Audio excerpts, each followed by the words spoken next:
Fuck HIPAA, my new patients came straight out of a slasher movie. Disclaimer, the content presented in this video is purely fictional and intended for entertainment purposes only. Between September 2018 and January 2019, 47 inmates died under suspicious circumstances while in the custody of the Louisiana Department of Public Safety and Corrections. Each of these inmates passed away in their sleep, and each had suffered catastrophic internal injuries immediately prior to death. These injuries were uniformly severe and have consistently been described as nonsensical. In one case, the ulna and radius in both the left and right arm had been shattered into what the coroner described as powder. Another inmate's Achilles tendons had been snapped and somehow tied into bow-shaped patterns, yet another inmate's ribs had been cracked and relayed in a crisscross pattern. One inmate's leg bones had been removed entirely. Other inmates suffered injuries such as burst organs, severe brain bleeds, and all manner of severe internal injuries. The most shocking injury, however, was inflicted upon an inmate whose spine was somehow tied into a knot. Despite the incredible severity of these internal injuries, none of the victims exhibited any sign of external injury. None of the investigating authorities noted so much as a bruise on any of the bodies. In the absence of additional evidence, the deaths were officially determined to be of natural causes. Shortly after the last death was classified as natural, facility staff members began to die under similar circumstances. This development necessitated further investigation. Upon review, each of the inmates in question had been sentenced for similar charges. While the charges themselves varied somewhat, it is accurate to say that each and every individual, both inmate and staff, had at minimum been accused of a predatory offense. It is important to note that each individual reported debilitating nightmares in the days leading up to their deaths. The nightmares were so disturbing that many of the incarcerated victims confided details of these nightmares to the department therapist prior to passing away. The sheer number of bizarre deaths combined with the exceptionally disturbing injuries and consistent details of the nightmares themselves alerted the therapist in question to the possibility that something extraordinary was occurring. Since this individual is agency involved, for additional details, review the file of inmate 66, Ward 2, the Unicorn. He was able to contact his agency support liaison with his suspicions. Based on the details provided, NASCU quickly determined that the deaths were in fact targeted murders committed by an individual who possessed the ability to learn of these offenses independently, and avenge them via the target's dreams. Simply put, the organization was dealing with a serial killer, operating on non-physical realms of reality. In other words, on the astral plane. The agency launched an immediate investigation utilizing B-class agents, a unique category of field agent capable of working with and occasionally manipulating non-physical planes. When the investigation concluded, even the most seasoned agency officials were surprised to learn that it was not one perpetrator, but two. The individuals, later identified as Lucy M. and Jesse K., were successfully apprehended by B-class agent Merrick A. In a move that is not unexpected for an individual of his temperament and behavioral idiosyncrasies, Merrick requested to immediately train and commission Lucy and Jesse as T-class agents assigned to him. Merrick's arguments primarily consisted of the fact that individuals with their talents are very rare, and it would be incompatible with agency directives to waste two such individuals who are not only talented, but demonstrably justice-minded. After substantial conferencing, agency administration granted Merrick's request. Both Lucy and Jesse have proven to be highly capable workers. It must also be noted that Jesse can only operate on non-physical realms when he is in close physical proximity to Lucy, and when both he and Lucy are asleep, Lucy is able to work independently without Jesse. Lucy and Jesse were commissioned as T-class agents in 2021. They worked effectively under the supervision and direction of B-class agent Merrick A. until November 21, 24. When they attempted an assassination on an undisclosed public figure. As punishment, Jesse and Lucy are incarcerated at NASCU. Over B-class agent Merrick A.'s strenuous objections, it has been determined that Lucy and Jesse will remain in confinement indefinitely. In order to prevent additional extrajudicial activities, neither have been permitted to enter REM sleep since incarceration. It should be noted that Jesse has not been provided with his sleep aid or medication since November 25, 24. Observation indicates that he has not slept since. Lucy is a 28-year-old female approximately 5 feet 5 inches tall, with brown hair. One of her eyes is missing. The other is green. Lucy's diagnoses include addiction disorder and antisocial personality disorder. Jesse is a 27-year-old male approximately 5 feet 9 inches tall, with black hair. Jesse has heterochromia iridum. One of his eyes is brown while the other is an unusual yellow color. Jesse's diagnoses include substance abuse disorder, complex post-traumatic stress disorder, anxiety, and insomnia. Jesse's insomnia has required ongoing unorthodox intervention that unfortunately exacerbates his substance abuse disorder. While Jesse attended the interview, he did not interact with the interviewer. The interviewer would like to note her opinion that due to severe sleep deprivation, Jesse was not capable of participation and she believes that forcing attendance was inhumane. She would also like to note that intentional sleep deprivation constitutes cruel and unusual punishment, and is therefore illegal. Interview subject, the Dream Team, classification string, uncooperative/destructible/gayan, Lucy M. Chthonic, Jesse K. /constant/critical/theos, interviewer, Rochelle B. Christoph W. Interview date, December 29, 2024, this started with a cursed videotape. I wish I was kidding. Specifically, it was a cursed copy of All Dogs Go to Heaven. When it happened, Jesse and I were working together at a care home for adults with cognitive and mental disabilities. One of our clients was obsessed with all those old off-brand Disney cartoons. Think The Secret of Nim, The Land Before Time, The Princess and the Goblin, and of course, All Dogs Go to Heaven. The client's birthday was coming up. So Jesse and I went thrift store hunting for VHS copies of those kinds of movies.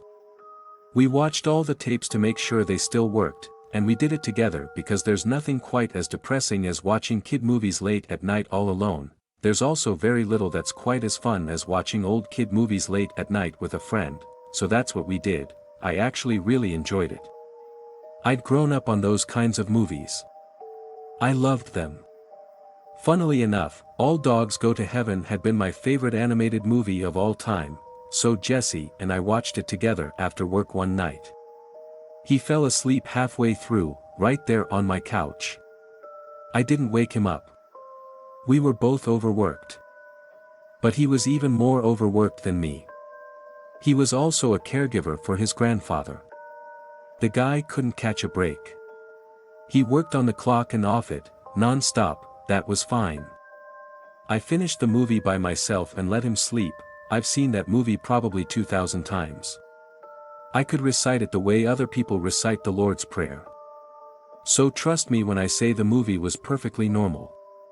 Exactly as it was supposed to be, scene by scene and minute by minute, until the very end. Instead of segueing into the credits, the tape blacked out, then it started playing a sequence I'd never seen.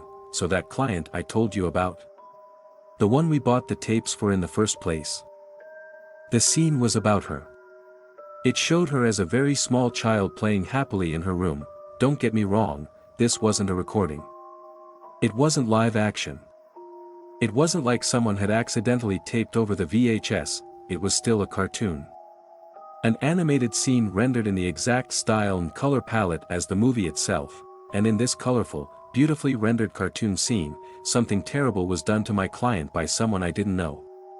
Someone I'd never seen. When that horrendous scene concluded, I was full of rage. Like an angel of retribution on steroids. Well, no. Not an angel, a demon. It would take forever to tell you even half of what happened, and I am too goddamn tired to even think about it. The shortest way I can put it is this: that scene, however it came to be, showed me a person being hurt by an abuser. I was able to use the information from that scene to uncover a very real atrocity that had been inflicted on my client. Once I figured out who the inflictor was, I was able to track him down. From that point, let's just say I took matters into my own hands, but I'm getting way ahead of myself. I told you it was a cursed videotape. That's not actually correct. The curse wasn't on the tape. The curse was on Jesse. He accidentally passed it on to me. That tape just facilitated the transfer. I don't know how. It doesn't really matter, again, it would take too long to explain everything. You don't let me sleep enough to give a full explanation, but basically, Jesse had been dealing with visions of people, although I hate calling them people, hurting and even killing their victims his entire life. In ways I don't want to explain right now, it was an intergenerational family curse cast by an entity called Karakor. I didn't know that then, though, because Jesse slept through that scene, and it's not like I knew how to tell him what I saw. So I didn't even try. That's too bad. If I'd said something, anything, nothing would have gone wrong, but it's not really in my nature to confide in anyone, especially not about things that make me feel crazy, or about things that make me feel good. That curse made me feel really fucking good. The curse has two parts. First, you see something horrific. Second, you have to take action to punish the person who did it. If you don't live very long. So basically, the curse is this: if you see something, do something, or die. Unlike real life, doing something about it is very easy because the ability to do something is folded into the curse. When you see this horrific incident, it incites rage. The rage opens a channel to the offender's mind that you can only access when you are both asleep. Dream to dream. Your dream drills a tunnel into theirs. Once you're in their dream, you have all the power. There is something profoundly addictive about turning a rapist into something powerless. I don't know if you know this, but you can do crazy stuff in dreams. You can tie people's bones in knots, turn their organs inside out, skin them, smash them, boil them, break them, aerosolize their intestines. You can make it as quick or as slow as you want. As painless or as painful. I preferred to inflict as much pain as possible. Later on, I learned to enjoy humiliating them too. What you do to them in the dream happens to them in real life, with one exception: it doesn't leave any marks on the outside. That's how I got away with it for so long. I'm getting ahead of myself again. The curse. We need to talk about how it travels. You know how that curse travels? Through love. You can only pass it along to someone you're in love with. Nice corrupted little twist on the only thing in existence that actually matters. So, I used to love poetry in high school. I lapped up poetry like it was a pool and I was dying of thirst. I swear, there was a poem that reminded me of this curse. I thought the poem went like this: all men curse the things they love, the scent survives their close, but the rose's scent is bitterness, to him that loved the rose. But that's not how it goes, which makes sense because let's be honest, what I just recited doesn't make any sense at all. It's not even that I got it wrong. I somehow combined two poems. I transposed a misremembered Oscar Wilde line. That line actually goes: each man kills the thing he loves, onto a Francis Thompson poem. Francis Thompson's poem actually goes like this: the fairest things have fleetest end, their scent survives their close, but the rose's scent is bitterness, to him that loved the rose. Anyway, real or not, misremembered or not, my butchered poem about men cursing the things they love reminded me of Jesse. When this started, Jesse and I worked at a residential home. I already told you that. Our client stories aren't mine, so I'm not going to share them. That's something you should try to learn. But I will say that most of my clients had suffered serious trauma. Many of them had a predator in their pasts, and sometimes in their present. I started using that dream channel to murder the people who had hurt my clients. There's no point mincing words. I was a serial killer. When Jesse finally found out, he was devastated. He wasn't angry with me. Jesse is gentle that way. He blamed himself for it. He still does. That still makes me hurt. That's when he told me everything. He'd had this curse his whole life, yet he never killed anyone. Not because he wasn't tempted. Jesse is a much better person than me, far more concerned with justice and duty and care than I've ever been. Of course he was tempted. But he never killed anyone because this was a hereditary curse, and as a result he had seen the consequences of falling into the curse with his own eyes. His exact words were, once you start, you can't stop, and if you try to stop after you start, something comes for you. Its name is Karakor. You never want to meet Karakor. It's better to die than let him take you. I believed Jesse, The problem was, I'd already started. For his sake, I tried to stop. But once you start, you can't stop. Again, it would take hours to tell you everything that happened and I am so fucking tired, but long story short, I ended up nearly dead. Jesse saved me by sacrificing himself. I watched him die. 2 days later, he came back. Everything was wonderful for a day or so. We thought the curse was broken.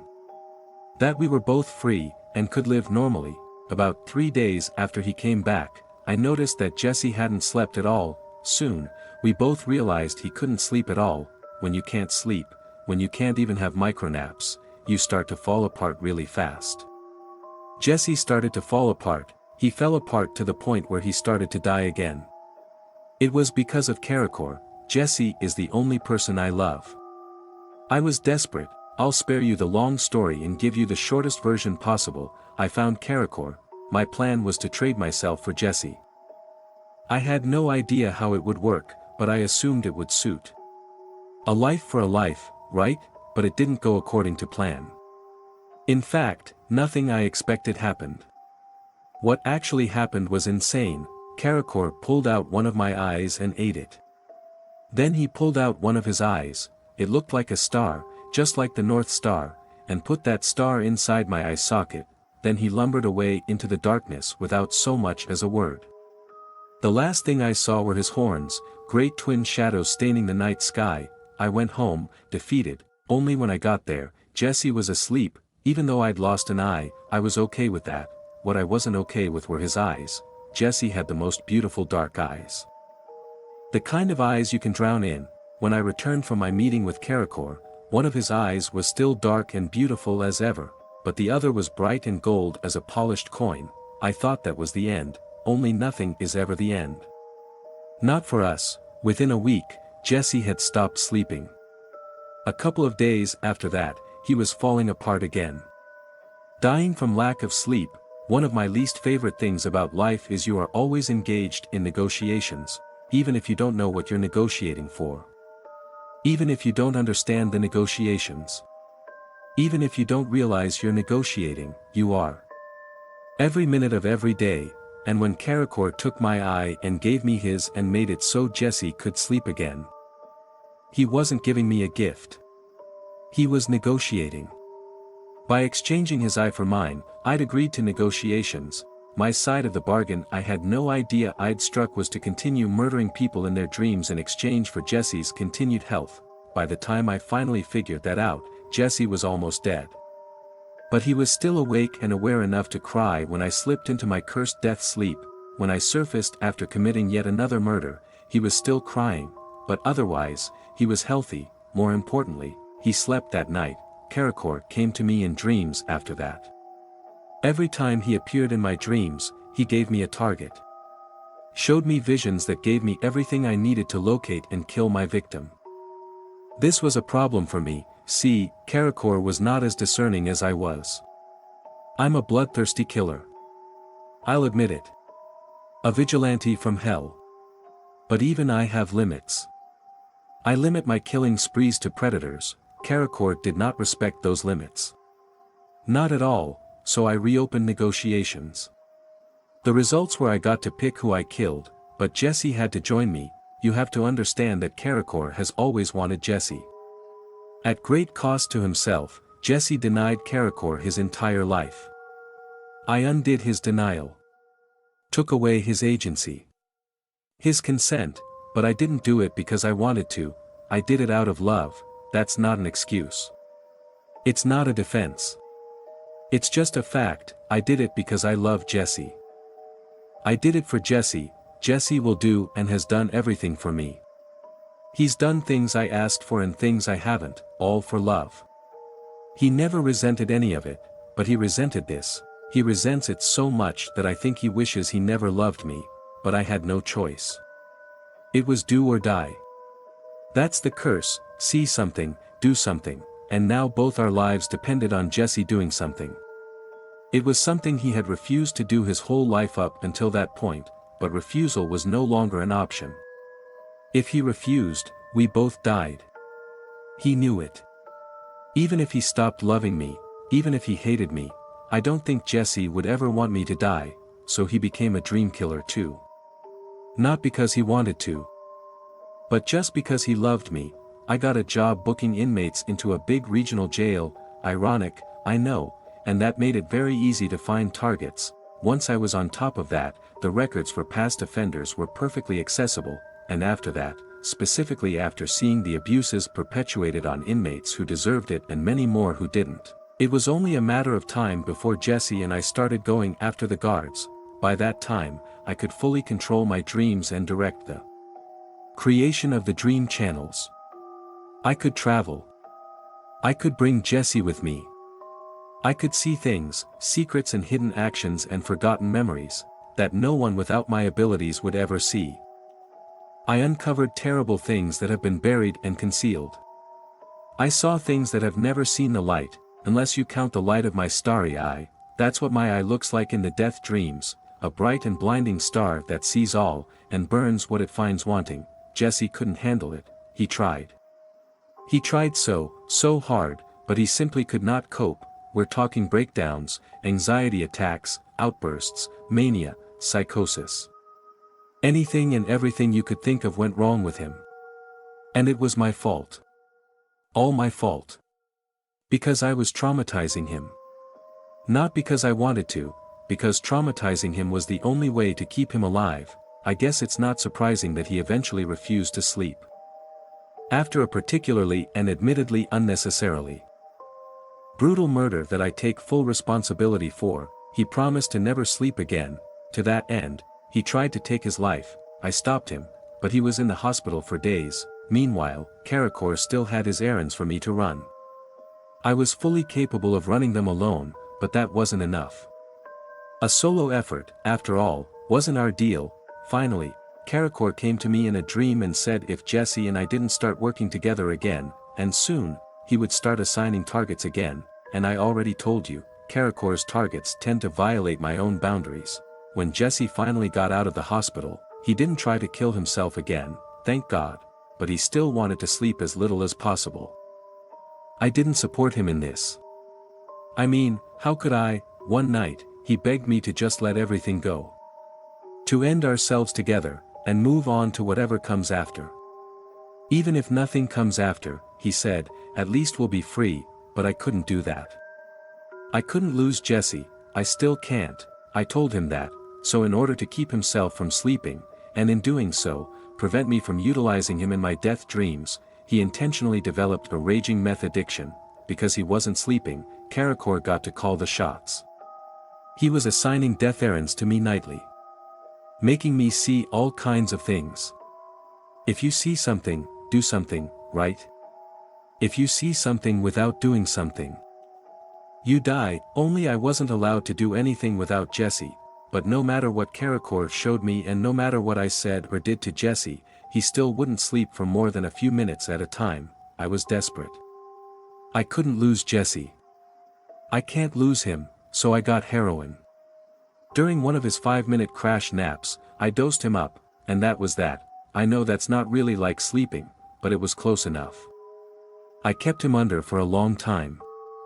Long enough to catch up on Karakor's list of death errands. By the end of it, Jesse was in full-blown addiction.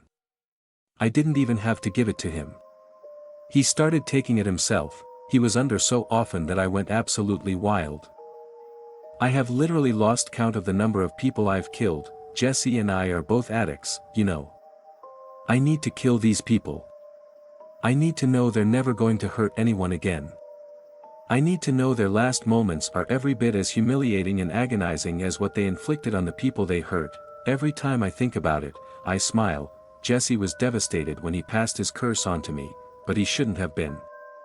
It was the best of both worlds. He freed himself, and passed his burden along to someone who thinks it's an extraordinary gift. Everything he did was literally done out of love, and it showed. The only mistakes made were mine. I made a mistake when I tried to stop after starting, and brought Karakor down on Jesse. I made a profound mistake when I dragged Jesse back into this. When I recast the curse he finally broke for himself. Now he'll never be free, and it's all because of me. I've tried to reopen negotiations with Karakor a dozen times, to no avail. It doesn't work that way. Once you start, you can't stop, and I made Jesse start. You should let him go. He's not the murderer. He's the opposite. If you get him clean and stick him back on in the real world, he'll be fine. He just needs to be away from me. He's a man, and a good one. A wonderful one. Not a monster. Me, on the other hand, you should probably keep me in here, and you should probably treat me well. Because I found the Harlequin city bright. Sorry for holding onto that until the end. I really didn't want to tell you, because I didn't want anyone to know. Now that you know, that's all you'll make me do. You won't leave me any time for Karakor's death errands. That means Jesse is going to die. No, I can't tell you where the city is. It doesn't work that way. I can only show you, and only after we do a whole hell of a lot of work to prepare. I've known for weeks. Go ahead and tell admin, assuming they aren't already listening in. Actually, wait, before you go, there's one last thing I want to tell you. While this almost certainly will never apply to you, consider it a professional courtesy. If you ever see me in your dreams, wake up. If you're not up to date on my office politics, I don't blame you, but also this next part won't make sense. So for many reasons, this interview was a nightmare. The lead up to it was also nightmarish. It started with a meeting on the 28th. The commander, Raphael, and my boss, Charlie, wanted to talk to me about the way I treat Christoph. I assumed they were going to tell me to be his best friend. That's been an ongoing point of contention between us. Christoph is resentful that I don't like him. This is extremely unfair, given that he openly doesn't like me. Anyway, my assumptions were wrong. As soon as I sat down, Charlie said, "You aren't going to like any of this. I'm sorry about that. Before we begin, I want to make it clear that we know there's nothing inappropriate going on between you and Christoph. Christoph has even made it very clear that he doesn't like you very much." "See what I mean?" "Nice," I said. "However, he's also made it clear that he nevertheless feels very attached to you and is hurt that you aren't similarly attached to him." "It's good that you're not," Charlie said quickly. "When Christoph gets too close to people, bad things happen. And, well, you've been very close for the past few weeks. I don't want to be close to him. We know you don't. But, well, you are. And it was intentional. It's standard protocol. Christoph has to be familiarized with new staff members, particularly female staff, in order to be safe with them. The agency has to step in to facilitate a bond-building process. For what it's worth, it went very smoothly with you. That was great. It demonstrated really substantial growth and progress for Christoph, especially considering how the two of you started off. We were actually hoping to do more with it. Unfortunately, that's not possible because it backfired." "What do you mean?" "Well, he's lost 7 teeth in 3 weeks, which only happens when he's attached. None of the teeth are showing any sign of regrowth, and 2 more are loose. I'm sure you noticed, but he's also getting smaller." "I haven't noticed." "This is true. To me, Christoph looks as tall and scary as ever." "That's because you're 5'0", said the commander. "Trust us, he's shrinking. He was 6 feet, 6 inches tall a month ago. He is now not quite 6'2". That's never happened before. We've had issues with his teeth, but never his height. He also doesn't want to do his job anymore.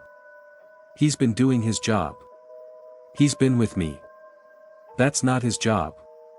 That's supervised familiarization protocol. His job is to keep your organization running. He didn't miss a beat. Yes. And he's not doing that job because of you. You need to distance yourself until his conditioning begins. I've been trying to distance myself from the day I met him." "We know," said Charlie soothingly. "We just wanted you to know it's okay to start pulling back." "That's not what I want you to know," said the commander. "Yeah. What do you want me to know?" "In order to halt and reverse what you've done to him, we're sending him down for conditioning. It's standard. He does it regularly. He did it right before we introduced him to you. It's supposed to last a minimum of 6 months. Until you got here, it usually lasted a year. So, since you are here, and not going anywhere, they're going to change the way they administer his conditioning. It will work, I have no doubt. But it is almost certainly going to render him dangerous to you for several weeks. It's going to be dangerous enough that the director doesn't want you in the same ward together, added Charlie. Great, I said. So when do I move down to Ward 2? You're not moving. He's going to be out in the field. But at least for the first few weeks, when he and Raphael return to drop off a target or complete administrative duties, we're going to sequester you in the medical division until he leaves. Where's the medical division? In the basement. Several floors down, and very secure, so he will pose no risk to you whatsoever. Are you aware of how awful this all is? Like really? I know it's very stressful. And I want to make it clear your safety is our top priority. It's Christoph's priority, too. This meeting was actually his idea. He wanted us to warn you about the after effects of the conditioning process. Don't discuss it with him, Raphael said. He specifically asked us not to broach the attachment issue, but we feel it provides necessary context to the disruptions you'll soon be facing. Before I could stop myself, I asked, so what do you do to him during these conditioning sessions? We help him become the optimal version of himself. What do you do? Everything you're afraid we do. What does he do? Probably everything you're afraid he does. He's gotten much better over the years, Charlie said quickly. So much better. You wouldn't believe the progress he's made, or the amount of work he's put in, or the humane updates we've made to his conditioning methods. He still has victims, it's an unfortunate necessity, but it's much less frequent, and he's far, far less violent than he used to be. And as you know, he despises that it's a necessity. I believe his feelings on the matter are a major factor in his current regression and symptoms. So he doesn't want to do it. Like it all? No, Charlie confirmed. Then why do you make it him do it? Because it's necessary, said the commander. Why do you think we've been having this conversation? When Christoph's conditioning fails, whether due to internal or external factors, he can't do his job. If he can't do his job, we don't need him. We don't keep T-class inmates that we don't need. I haven't wanted to cry so badly in a long time. Is there any way to get him out of it? Is there anything I can do to avoid this? No, I admit, I threw a tantrum, then I stormed off, and despite explicit instructions, I went looking for Christoph and found him brooding in his favorite conference room. So, I said, what exactly does attached mean to you? To his credit, he answered calmly. It means I care about you. I still don't like you, but I care very much. Do you care about any of the victims they throw you during conditioning? No. I can't. He watched me for a moment. I knew he was deciding what to say, and I already knew that I didn't want to hear it, but I was far past that point. Listen, he said. I am going to tell you something. It's a very ugly thing that I did not want you to know, but it is the truth. You always want the truth. So here it is, I have never cared about anything I fucked, and I have never fucked anyone I care about. I have never wanted to. He was right, that was indeed one of the ugliest things I've ever heard. I know what you are afraid of from me, but you don't need to be. I am very safe to you. And no matter what they told you in your meeting, I will be safe to you even after they fix me. I wouldn't call it fixing. I would. It makes my teeth grow. You know how I hate my teeth. But it will make me myself again.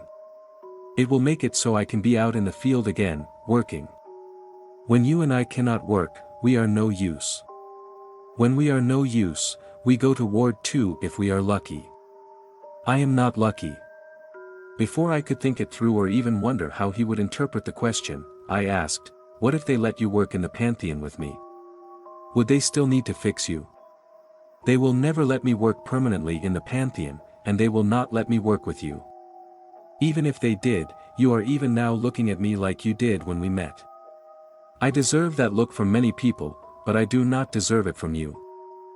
I would not work with you permanently even if they told me to. He started to storm off, but I beat him to the punch, and in spite of myself, I went straight back to the commander's office. Let him work with me, I said. He's good with the inmates, he's good with Ward 1 inmates, the commander interrupted. All the Ward 2 inmates, where the hard work in this facility actually is, hate him because he brought most of them into custody. Well, then, he's worked for 200 years in a row. At least let him have a vacation. Or light duty, or, Charlie, are you sure there's nothing going on between them? That's not how he works, said Charlie. Then he turned to me. We can't. We've tried. Trust me. We care about his well-being more than you do. But in the absence of a replacement, he has to be where he is. And Christoph is just not replaceable. I tried to argue, but the commander finally lost his patience and dismissed me. I went straight to bed, where I tossed and turned for hours. When I finally fell asleep, I had the weirdest dream. The principal subject of the dream was what I can only describe as a short sparkling goblin man blowing bubbles at me while magic dance played in the background. Dream logic required that I ignore him and the song, but the longer it went on, the shakier that dream logic got until I woke up in an irrational rage. Despite the rage, I was almost too exhausted to think, on top of everything I'd overslept, so I threw on my uniform and hurried out into the cafeteria. Sitting at the very first table was the sparkling goblin from my dream. He looked distinctly less goblin-like, but almost as shiny. Glossy and bright and made of contrasts, almost too eye-watering to look at even though I kind of wanted to. When he saw me, he smiled broadly and rushed over. Pleased to meet you. I'm Merrick. I'm a B-class agent. You know what those are, right? You've read the handbook. Great. Call me Mary. I saw you in your dreams last night. Your dreams are so boring but so stressful. How do you manage that? I don't really know why, maybe because I was scared, maybe because I was exhausted, maybe because he was overwhelming, maybe because Christoph's words were still echoing in my head, but I started to cry. I was mortified, but Mary shrugged it off. At least you didn't panic. Half the newbies lose their minds when they meet me for real after meeting in dreams. Do you go in everyone's dreams? Yes. I know it's rude, but I like doing it, and admin doesn't stop me, so did I do it. Then he explained that he was here to attend the interview for the dream team. It's not that I don't trust you. I do. I've heard you're very inmate-friendly. Which makes sense, since you're an inmate. But beyond that, I've heard great things. Jesse and Lucy aren't even worried. But we're close, them and I want to make sure they feel supported, especially under the circumstances. So I'm here. And I get to meet you, too. You're great, really. I heard you got the Harlequin back into containment. The Harlequin put himself back into containment, Christoph said, sliding into the chair between me and Mary. But she did very well. Christoph. Mary said heartily. I saw you in your dream last night. Yes, I know. I would apologize except I warned you last time. Oh, no apologies, it was very this is your last warning. Gotcha, no offense. So does that mean you're, wait. Are you shorter? Yes. Skinnier too. And down 7 teeth. Mary frowned. Is that why they recalled you to the Pantheon? No. They recalled me to the Pantheon because this new interviewer here keeps breaking the rules. I am supposed to keep her from breaking them. But she breaks them anyway, so I don't know why I am here. I belong in the field. I tuned out, daydreaming about sleep, and I only tuned back in about 10 minutes later after they started fighting. I tried to slip away discreetly, but Christoph took the opportunity and followed. I hate him, he snarled. I hate him. He's going to be in our interview today. He swore and stalked off, but when we all convened 3 hours later for the dream team interview, Charlie wouldn't let Mary into the room. I was relieved. I was much less relieved after Lucy disclosed that she knew the location of the city bright. I was even less relieved when she and Jesse were taken down to medical for sleep aids. I was less relieved than ever when I learned that Christoph's conditioning is scheduled to begin on Friday. I was least relieved of all when they told me I'm interviewing him on Thursday in order to extract information necessary to ensure his conditioning is successful. I think I'm going to refuse, I don't know how yet. I don't know what will happen when I do, but just like Lucy, even I have a limit, and willingly facilitating Christoph's redevelopment into the worst version of himself is well past it.